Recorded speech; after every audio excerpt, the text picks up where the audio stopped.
ದಿವ್ಯ ಸಾನ್ನಿಧ್ಯವನ್ನು ವಹಿಸಿದಂಥ ಹುಬ್ಬಳ್ಳಿ 3000 ಮಠದ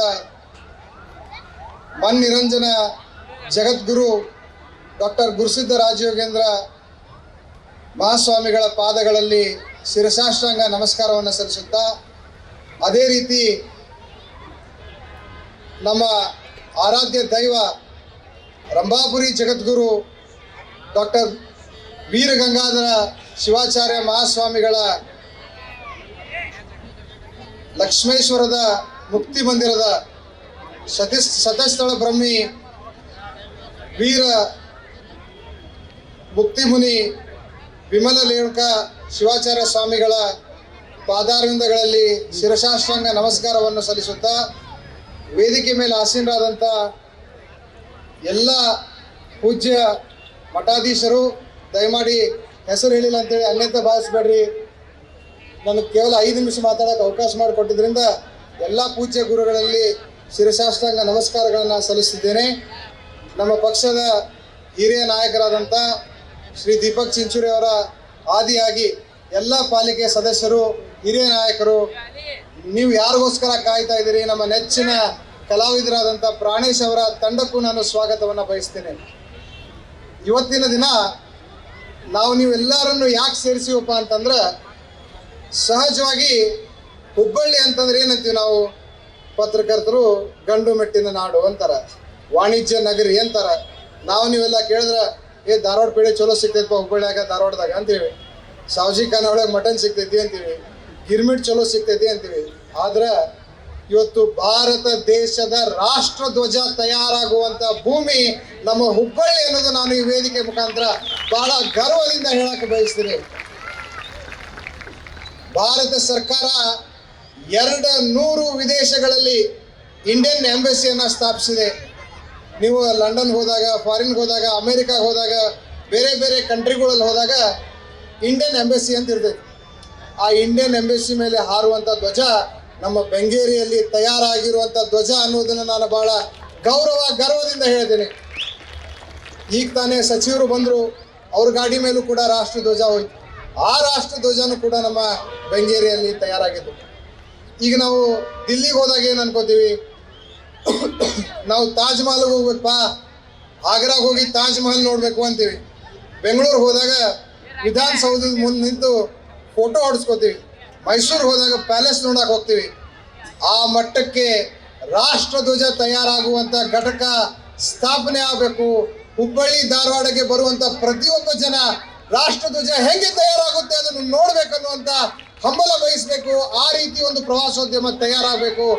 ಆ ಕಾರಣಕ್ಕೋಸ್ಕರ ಈ ಭವ್ಯ ವೇದಿಕೆಯನ್ನು ನಿರ್ಮಾಣ ಮಾಡಿದ್ದೇವೆ. 22 ಹೆಣ್ಮಕ್ಳು, ಬರೀ 22 ಮಹಿಳೆಯರು ಈ ದೇಶದ ರಾಷ್ಟ್ರ ಧ್ವಜವನ್ನು ತಯಾರು ಮಾಡ್ತಾರೆ. ಎಲ್ಲೂ ಇಲ್ಲಿ ಧ್ವಜ ತಯಾರು ಮಾಡೋ ಘಟಕ ಹುಬ್ಬಳ್ಳಿ ಬೆಂಗೇರಿ ಬಿಟ್ಟು ಎಲ್ಲೂ ನಿಮಗೆ ಸಿಗೋದಿಲ್ಲ. ಈಗ ಹೋದ ವರ್ಷ 75ನೇ ವರ್ಷದ ಸ್ವಾತಂತ್ರ್ಯೋತ್ಸವದ ಅಂಗವಾಗಿ ನಮ್ಮ ಕೇಂದ್ರ ಸರ್ಕಾರ ಹರ್ ಘರ್ ತಿರಂಗ ಅನ್ನುವಂಥ ಒಂದು ಕಾರ್ಯಕ್ರಮನ ತಗೊಂಡ್ಬಂತು. ಅವಾಗ ಏನಾಯ್ತು ಗೊತ್ತಾ, ನಾವೆಲ್ಲರೂ ರಾಜಕಾರಣ ಮಾಡೋರು, ದೊಡ್ಡವರು, ಬುದ್ಧಿಜೀವಿಗಳು ಏನಂತಾರ, ರೈತ ಈ ದೇಶದ ಬೆನ್ನೆಲುಬು ಅಂತಾರ. ನಾವು ಹತ್ತಿ ಬೆಳಿತೀವಿ, ನಮ್ಮಲ್ಲಿ ಸಿಕ್ಕಾಪಟ್ಟೆ ನೇಕಾರರು ಇದಾರ, ನೇಕಾರಿಕೆ ನಂಬ್ಕೊಂಡು ಕೂಲಿ ಕಾರ್ಮಿಕರದಾರ. 75 ವರ್ಷಕ್ಕೆ ನಮ್ಮ ದೇಶಕ್ಕೆ 75 ವರ್ಷ ಆಗ್ತೈತೆ ಅಂತೇಳಿ 5 ವರ್ಷದ ಮೊದಲೇ ನಮ್ಗೆ ಗೊತ್ತಿದ್ದಿಲ್ಲೋ. ಇವತ್ತು 75 ವರ್ಷ ನಮ್ಮ ದೇಶಕ್ಕೆ ಆಗ್ತೈತಪ್ಪ ಅಂತಂದ್ರೆ 5 ವರ್ಷದಿಂದ ನಮ್ಗೆ ಗೊತ್ತಿಲ್ಲೋ ಹೇಳ್ರಿ, ಕೇಳೋದು ನನಗೆ ಗೊತ್ತಿಲ್ರಿ? ಗೊತ್ತಿದ್ದೋದಿಲ್ರಿ? ಗೊತ್ತಿದ್ರು ಕೂಡ ನೇಕಾರರಿಗೆ ಧ್ವಜ ನೇಯ ಕೊಡ್ಲಿಲ್ಲ. ಇವತ್ತು ದೇಶಕ್ಕೆ ಸ್ವಾತಂತ್ರ್ಯ ಸಿಗ್ಬೇಕಾರ ಇದೇ ಚರ್ಕ ಇವತ್ತೇನು ಗುರುಗಳು ತಿರುಗಿಸಿದ್ರಲ್ಲ, ಈ ಚರ್ಕ ತಿರುಗು ಮುಖಾಂತರ ಈ ದೇಶಕ್ಕೆ ಸ್ವಾತಂತ್ರ್ಯ ಸಿಕ್ತು.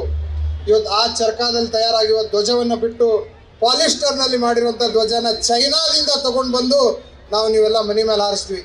ಇದು ನಮ್ಮ ರೈತರಿಗೆ ಸಿಗುವ ಗೌರವನ, ಇದು ದೇಶಕ್ಕೆ ಸ್ವಾತಂತ್ರ್ಯ ತಂದು ಕೊಟ್ಟಂಥ ಭಾರತ ಧ್ವಜಕ್ಕೆ ಸಿಗುವ ಗೌರವನ. ಇದನ್ನು ನಾವು ಹೋರಾಟ ಮಾಡಿದಾಗ ಎಲ್ಲ ಮಠಾಧೀಶರು ನನಗೆ ಬೆಂಬಲ ಕೊಟ್ಟರು. ವಿಶೇಷವಾಗಿ ರಾಹುಲ್ ಗಾಂಧಿ ಅವರು ದೆಹಲಿಯಿಂದ ಹುಬ್ಬಳ್ಳಿಯ ಬೆಂಗೇರಿಗೆ ಬಂದು ಇದ ರಾಷ್ಟ್ರ ಧ್ವಜ ತಯಾರು ಮಾಡುವಂಥ ಹೆಣ್ಮಕ್ಳಿಗೆ ಭರವಸೆ ಕೊಟ್ಟರು. ಕಾಂಗ್ರೆಸ್ ಪಕ್ಷ 2024ಕ್ಕೆ ಅಧಿಕಾರಕ್ಕೆ ಬರ್ತೈತಿ, ಬಂದ ಮೇಲೆ ನಾವು ಧ್ವಜನ ರೈತರಿಂದ ಮಾಡಿರುವಂಥ ಧ್ವಜನ, ನೂಲಿನಿಂದ ಮಾಡಿರುವಂಥ ಧ್ವಜನ ಹಾರಿಸ್ತೀವಿ ಅನ್ನುವಂಥ ಮಾತನ್ನ ಹೇಳಿದ್ರು. ಅದಕ್ಕೋಸ್ಕರ ಇವತ್ತು ಈ ಕಾರ್ಯಕ್ರಮನ ನಾವು ಆಯೋಜಿಸಿದ್ದೇವೆ. ಅವ್ರನ್ನ ಈ ವೇದಿಕೆ ಮೇಲೆ ಇನ್ನೇನು ಕೆಲವೇ ಕ್ಷಣಗಳಲ್ಲಿ ಕರೆತಂದು ಅವ್ರನ್ನ ಸನ್ಮಾನ ಮಾಡ್ತೀವಿ. ಈಗ ತಾನೇ ತಾಯಿ ಸ್ವರೂಪಿಯಾದಂಥ ಶ್ರೀಮತಿ ಲಕ್ಷ್ಮೀ ಹೆಬ್ಬಾಳ್ಕರ್ ಅವರು ಮಾತನಾಡ್ಬೇಕಾದ್ರೆ ಹೇಳೋದು ಬಹಳ ದೊಡ್ಡ ಮಾತದು. ನಾವು ಲಾಕ್ಡೌನ್ ಕಾಲದಲ್ಲಿ ನಮ್ಮ ತಾಯಿ ಬಂದಾರ, ಇಲ್ಲೇ ಕೆಳಗಿದಾರ, ಬಯೋಡೇಟಾ ಬರತ್ತಿದ್ದು ಮೊಬೈಲ್ದಾಗ. ದಿವಸ ಬರೋಕ್ಕೆ ನಮ್ಮ ಅವ್ವ ತೋರ್ಸಕ್ಕೆ, ನೋಡ್ಪ ಈಗ ಇಂಥ ಕನ್ಯೆ ಬಂದೈತಿ, ಇಂಥ ಕನ್ಯೆ ಬರ್ತೈತಿ. ಇದೇನು ಲವ್ ಮ್ಯಾರೇಜ್ ಎಲ್ಲ ಏನಲ್ಲ. ಫೆಬ್ರವರಿ ಮಾರ್ಚ್ ಒಳಗೆ ಲಾಕ್ಡೌನ್ ಸ್ಟಾರ್ಟ್ ಆಯ್ತು. ವಾಟ್ಸಪ್ ಒಳಗೆ ಬಯೋಡೇಟಾ ಬರಾಕತ್ತು. ಬಯೋಡೇಟಾ ಬಂದಂಗೆ ಏನೋ ಗೊತ್ತಿಲ್ಲ, ಯಾವ ಋಣಾನು ಬಂದಾನೋ ಏನೋ ಗೊತ್ತಿಲ್ಲ. ಮೇ ತಿಂಗಳದಾಗ ಭಾಳ ಕೆಟ್ಟ ಲಾಕ್ಡೌನ್ ಐತ್ರಿ. ನಾವು ಧಾರವಾಡ ಬಿಟ್ಟು ಬೆಳಗಾವಿಗೆ ಹೋಗ್ಬೇಕಂದ್ರೆ DC ಪರ್ಮಿಷನ್ ತೊಗೋಬೇಕು. ಅಂಥ ಕಾಲದಾಗ ಆ ಕಡೆ ಬೆಳಗಾಂದಾಗ ಬೀಗರು ಇಲ್ಲ ನೀನು ನೋಡಕ್ಕೆ ಬರಬೇಕು ಅಂದರು. ನನಗೆ ಇನ್ನೂ ಇಷ್ಟು ಈ ಹಂತಕ್ಕೆ ನಾನು ಬೆಳೆದಿರಲಿಲ್ಲ. ನಾನು ಪ್ರಸಾದ್ ಅಭಯ್ ಸಾಹೇಬ್ರಿಗೆ ಫೋನ್ ಮಾಡಿದೆ, ಸರ್ ಹಿಂಗೆ ಹೆಬ್ಬಾಳ್ಕರ್ ಅವ್ರ ಮನೆಗೆ ಕನ್ಯಾ ಕೊಡತ್ತಾರ, ಮತ್ತು ಧಾರವಾಡ ಬಿಟ್ಟು ಹೋಗ್ಬೇಕಂದ್ರೆ DC ಪರ್ಮಿಷನ್ ಕೊಡ್ಬೇಕು ನನಗೆ ಅಂತೇಳಿ. ನಾನು ನನಗೆ ಆರಾಮಿಲ್ಲ ಅಂತೇಳಿ KLE ದವಾಖಾನಿಗೆ ತೋರಿಸ್ಬೇಕಂತೇಳಿ ನಕಲಿ ಸರ್ಟಿಫಿಕೇಟ್ ತೊಗೊಂಡು ಕನ್ಯಾ ನೋಡ್ಕೊಂಬಂದೆ. ನೋಡ್ಕೊಂಡಿದ್ದು ಮಾರನೇ ದಿನ ಮದುವೆ ಫಿಕ್ಸ್ ಆಯ್ತು. ಇವತ್ತು ಇವೆಲ್ಲ ರಾಜಕಾರಣ ವ್ಯವಸ್ಥೆ ಒಳಗೆ ಬೆಳ್ಕೊಂತ ಬಂದ್ವಿ. ಯಾವಾಗಲೂ ಹೇಳ್ತಾರೆ, ದೇವರು ವರಾನು ಕೊಡಂಗಿಲ್ಲ, ಶಾಪನೂ ಕೊಡಂಗಿಲ್ಲ, ಅವಕಾಶಗಳನ್ನು ಮಾತ್ರ ಕೊಡ್ತಾರೆ. ಅವಕಾಶಗಳನ್ನು ನಾವು ಸದುಪಯೋಗ ಪಡ್ಕೋಬೇಕು ಅಂತೇಳಿ. ಆದರೆ ನನ್ನ ಅದೃಷ್ಟದಾಗ ನನಗೆ ಬಂದಿದ್ದ ಅವಕಾಶನೂ ಜಗದೀಶ್ ಶೆಟ್ಟರು ಕಸ್ಕೊಂಡು ಹೋದ್ರು ಅನ್ನುವಂಥ ಮಾತನ್ನು ನಾನು ನಿಮ್ಗೆ ಹೇಳಕ್ಕೆ ಎಲ್ಲ ಹುಬ್ಬಳ್ಳಿಗರು ಮನಸ್ಸು ಮಾಡಿಬಿಟ್ಟಿದ್ರು, ರಜತನ ವಿಧಾನಸೌಧಕ್ಕೆ ಕಳಿಸ್ಬೇಕು, ಆರಿಸಿ ಕಳಿಸ್ಬೇಕು ಅಂತೇಳಿ. ಯಾವ ರೀತಿ ಚೆನ್ನಮ್ಮನ ಸಂಸ್ಥಾನದಲ್ಲಿ ಸಗಣಿಯಲ್ಲಿ ಮದ್ದಿನಲ್ಲಿ ಸಗಣಿ ಕಲಿಸುವಂಥ ಕೆಲಸ ಮಾಡಿದ್ರಲ್ಲ, ಅದೇ ರೀತಿ ಜಗದೀಶ್ ಶೆಟ್ಟರು ಕಾಂಗ್ರೆಸ್ ಪಕ್ಷದಲ್ಲಿ ನನ್ನ ಜೀವನದಲ್ಲಿ ಸಗಣಿ ಕಲಿಸೋದ್ರು ಅಂತ ನಾನು ಭಾಳ ದುಃಖದಿಂದ ಈ ವೇದಿಕೆ ಮೇಲೆ ಹೇಳಕ್ಕೆ ಬಯಸ್ತೇನೆ. ನನಗೆ ಭಾಳ ದುಃಖದಿಂದ ಈ ವೇದಿಕೆ ಮೇಲೆ ನಾನು ಹೇಳಕ್ಕೆ ಬಯಸ್ತೇನೆ.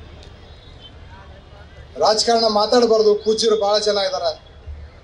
ಇವತ್ತು ನಮ್ಮ ಸಮಾಜಕ್ಕೆ, ನಮ್ಮ ಹುಬ್ಬಳ್ಳಿಗೆ ದೂರದೃಷ್ಟಿ ಇಲ್ದಂಗೆ ಆಗ್ಬಿಟ್ಟಿದೆ. ಇಂಟರ್ನ್ಯಾಷನಲ್ ಲೆವೆಲ್ ಏರ್ಪೋರ್ಟ್ ಐತಿ, ಸೌತ್ ವೆಸ್ಟರ್ನ್ ರೈಲ್ವೆ ಝೋನ್ ನಮ್ಮ ರೈಲ್ವೆ ಸ್ಟೇಷನ್ನು ಇಡೀ ದೇಶದಾಗ ಅತಿ ದೊಡ್ಡ ರೈಲ್ವೆ ಸ್ಟೇಷನ್ ಐತಿ. ಬಸ್ ಸ್ಟ್ಯಾಂಡ್ ಅದಾವು, ಪ್ರೈವೇಟ್ ಬಸ್ಗಳು ದಿನ ಬೆಂಗಳೂರು, ಚೆನ್ನೈ, ಹೈದ್ರಾಬಾದ್ ಹೋಗ್ತಾವೆ. ಸಾವಿರಾರು ಜನ ಬೇರೆ ಊರಿಂದ ಹುಬ್ಳಿಗೆ ಬರ್ತಾರೆ. ಒಂದು ಎಂಥ ಕೆಟ್ಟ ವಿಷಯ ಹೇಳ್ತೀನಿ ನಾನು ನಿಮ್ಗೆ, ಒಂದು ಮಲ್ಟಿನ್ಯಾಷನಲ್ ಕಂಪ್ನಿ ಇಲ್ಲ ಹುಬ್ಳ್ಯಾಗ, ಒಂದು ಲಾರ್ಜ್ ಸ್ಕೇಲ್ ಇಂಡಸ್ಟ್ರಿ ಇಲ್ಲ. ನನ್ನ ಜೊತೆ ಇಂಜಿನಿಯರಿಂಗ್ ಕಲ್ತಂಥ ಹುಡುಗರು ಇವತ್ತು ಒಬ್ಬರು ನನಗೆ ಹುಬ್ಳ್ಯಾಗ ಬಂದು ವಿಶ್ ಮಾಡೋರಿಲ್ಲ. ಇಲ್ಲಿ ಹುಬ್ಳ್ಯಾಗ ಯಾರನ್ನ ಇದ್ರೆ ಈಗ ನೀವೇ ನೋಡಿರಿ ನಿಮ್ಮ ಸುತ್ತಮುತ್ತಲು ಒಂದು 20-22 ವಯಸ್ಸಿನ ಕೆಳಗೆ ಹುಡುಗರು ಬಿಟ್ರೆ 50 ವಯಸ್ಸು ಮ್ಯಾಲಿನ ಯಜಮಾನ್ರು. ಈ ನಡಕಿನ ವಯಸ್ಸಿನವ್ರು ಯಾರೂ ಹುಬ್ಬಳ್ಳಿಯಾಗಿಲ್ಲ. ಎಲ್ಲರೂ ಹೈದ್ರಾಬಾದಿಗೆ ದುಡ್ಯಾಕ ಹೋಗಾರ, ಬೆಂಗಳೂರಿಗೆ ದುಡ್ಯಾಕ ಹೋಗಾರ, ಬಾಂಬೆಗೆ ದುಡ್ಯಾಕ ಹೋಗಾರ, ವಿದೇಶಕ್ಕೆ ದುಡ್ಯಾಕ ಹೋಗಾರ. ಯಾಕಪ್ಪ ಅಂತಂದ್ರೆ ನಮ್ಮಲ್ಲಿ ನೌಕರಿನೇ ಇಲ್ಲ. ನೌಕರಿ ಯಾಕಿಲ್ಲ ಅಂತೇಳಿ ನೀವು ವಿಚಾರ ಮಾಡಿದ್ರೆ, ನೀವು ಯಾರನ್ನ ಆರಿಸಿ ಕಳಿಸಿರಲ್ಲ ಅವ್ರಿಗೆ ದೂರದೃಷ್ಟಿ ಇಲ್ಲ.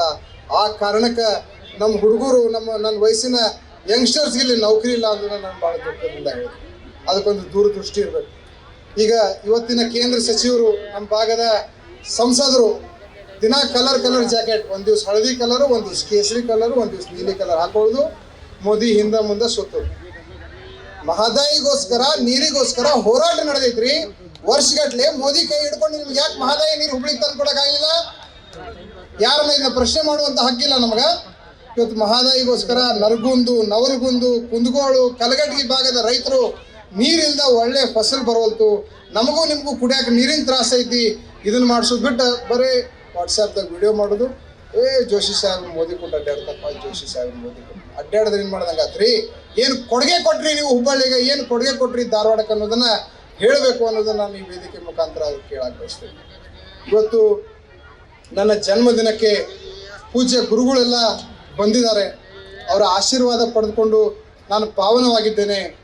ನಾನು ಜಾಸ್ತಿ ಮಾತಾಡೋಕೆ ಹೋಗೋದಿಲ್ಲ, ಎಲ್ಲರೂ ಗುರುಗಳು ಮಾತನಾಡ್ತಾರೆ, ಅವ್ರಿಗೂ ಈ ವೇದಿಕೆನ ಮೀಸಲಿಟ್ಕೊಳ್ಬೇಕು ಅಂತೇಳಿ ನಾನು ಮಾತನಾಡೋಕೆ ಅವಕಾಶ ಮಾಡಿಕೊಟ್ಟಂಥ ಈ ಕಾರ್ಯಕ್ರಮವನ್ನು ಯಶಸ್ಸು ಮಾಡಿದಂಥ ನನ್ನ ಎಲ್ಲ ಸ್ನೇಹಿತರು, ನನ್ನ ಹಿತೈಷಿಗಳು, ನನ್ನ ಮಿತ್ರರಿಗೆ ಧನ್ಯವಾದಗಳನ್ನ ಸಲ್ಲಿಸಿ ನನ್ನ ಮಾತಿಗೆ ವಿರಾಮ ಕೊಡ್ತೀನಿ. ಜೈ ಹಿಂದ್, ಜೈ ಕರ್ನಾಟಕ.